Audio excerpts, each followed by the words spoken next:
Crônicas do Amanhecer de 27 de março de 2023. Por Feijão, Centro Espírita Allan Kardec de Balneário Gaivota. Camilo Santana no Ministério da Educação, como o Ceará se tornou referência na área, parte 2. Conquistas no Ceará cacifaram Camilo Santana e Isolda Sela ocupar, respectivamente, o Ministério da Educação e Secretaria de Educação Básica no governo do presidente Luiz Inácio Lula da Silva.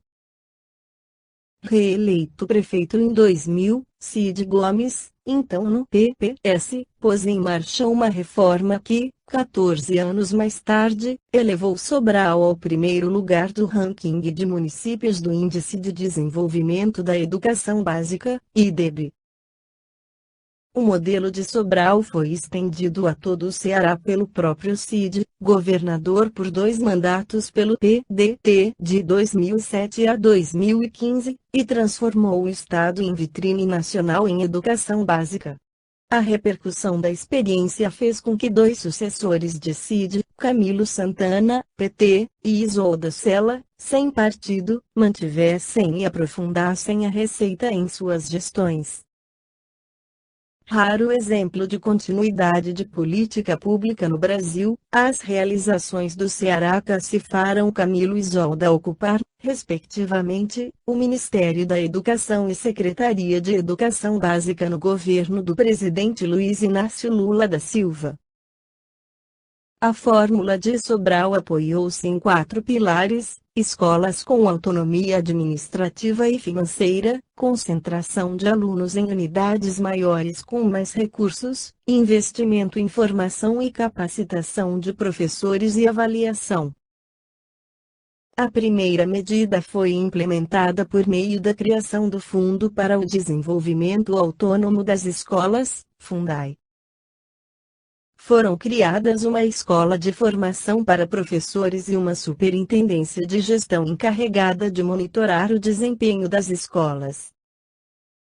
Pedro Camargo, que utiliza o pseudônimo Vinícius em seu livro Mestre na Educação, esclarece sobre a diferença entre instrução e educação. É preciso não confundir instrução com educação.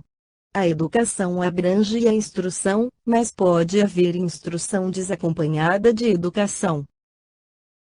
A instrução relaciona-se com o intelecto, a educação com o caráter. Instruir é ilustrar a mente com certa soma de conhecimentos sobre um ou vários ramos científicos. Educar é desenvolver os poderes do espírito, não só na aquisição do saber, como especialmente na formação e consolidação do caráter. O intelectualismo não supre o cultivo dos sentimentos. Não basta ter coração, é preciso ter bom coração, disse Hilário Ribeiro, o educador emérito cuja extraordinária competência pedagógica estava na altura da modéstia e da simplicidade que lhes ornam o formoso espírito. Razão e coração devem marchar unidos na obra do aperfeiçoamento do espírito, pois em tal importa o senso da vida. Descurar a aprendizagem da virtude, deixando-se levar pelos deslumbramentos da inteligência, é erro de funestas consequências. Sobre este assunto, não há muito, o presidente dos Estados Unidos da América do Norte citou um julgado da Suprema Corte de Justiça de Massachusetts, no qual, entre outros princípios de grande importância, se enunciou de que o poder intelectual só e a formação científica, sem integridade de caráter, podem ser mais prejudiciais que a ignorância. A inteligência, superiormente instruída, aliada ao desprezo das virtudes fundamentais, constitui uma ameaça. Convém acentuar aqui que a consciência religiosa corresponde, neste particular, ao fator principal na formação dos caracteres. Já de propósito usamos a expressão consciência religiosa ao invés de religião, para que se não confundam ideias distintas entre si. Religiões há muitas, mas a consciência religiosa é uma só. Por essa designação entendemos o império interior da moral pura, universal e imutável conforme foi ensinada e exemplificada por Jesus Cristo. A consciência religiosa importa em um modo de ser, e não em um modo de crer. E possível que nos objetem, mas a moral cristã é tão velha, e nada tem produzido de eficiente na reforma dos costumes. Retrucaremos, não pode ser velho aquilo que não foi usado. A moral cristã é, em sua pureza e em sua essência, desconhecida da humanidade. Sua atuação ainda não se fez sentir ostensivamente. O que se tem espalhado como sendo o cristianismo é a sua contrafação. Da sanção dessa moral é que está dependendo a felicidade humana sob todos os aspectos. O intelectualismo, repetimos, não resolve os grandes problemas sociais que estão convulsionando o mundo. O fracasso da Liga das Nações é um exemplo frisante, e, como esse, muitos outros estão patentes para os que têm olhos de ver. Bem judiciosas são as seguintes considerações de Vieira sobre o inestimável valor da educação sob seu aspecto moral. Em todas as ciências é certo que há muitos erros, dos quais nasce a diferença de opiniões. Em todas as ciências há muitas ignorâncias, as quais confessam todos os maiores letrados que não compreendem nem alcançam. Pois se veio a sabedoria divina ao mundo, por que não alumiou estes erros, por que não tirou estas ignorâncias? Porque errar ou acertar em todas as matérias, sabê-las ou não a saber, pouca coisa importa, o que só importa é saber salvar, o que só importa é acertar a ser bom, e isto é o que nos veio ensinar o Filho de Deus.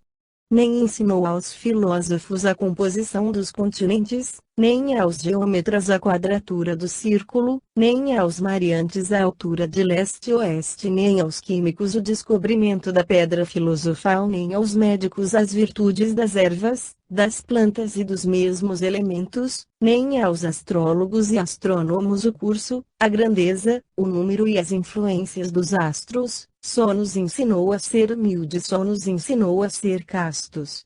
Só nos ensinou a fugir da avareza, só nos ensinou a perdoar as injúrias, só nos ensinou a sofrer perseguições pela causa da justiça, só nos ensinou a chorar e aborrecer o pecado e amar e exercitar a virtude, porque estas são as regras e as conclusões, estes os preceitos e os teoremas por onde se aprende a ser bom, a ser justo, que é a ciência que professou e veio ensinar o Filho de Deus. E de semelhante espécie de ensino que precisam os homens de nossos dias. Todos os problemas do momento atual se resumem em uma questão de caráter, só pela educação podem ser solucionados. Demasiada importância se liga às várias modalidades do saber, descurando-se o principal, que é a ciência do bem. Os pais geralmente se preocupam com a carreira que os filhos deverão seguir, deixando-se impressionar pelo brilho e pelo resultado utilitário que de tais carreiras possam advir. No entretanto, deixam de atentar para a questão fundamental da vida, que se resolve em criar e consolidar o caráter. Antes de tudo, e acima de tudo, os pais devem curar da educação moral dos filhos, relegando as inclinações e vocações de cada um à escolha da profissão, como acessório. A crise que assoberba o mundo é a crise de caráter, responsável por todas as outras. O momento reclamação de homens honestos, escrupulosos, possuídos do espírito de justiça e compenetrados das suas responsabilidades. Temos vivido sob o despotismo da inteligência. Cumpre sacudir-lhe o jugo fascinador, proclamando o reinado do caráter, o império da consciência, da moral e dos sentimentos. Esta foi a crônica do amanhecer de 27 de março de 2023.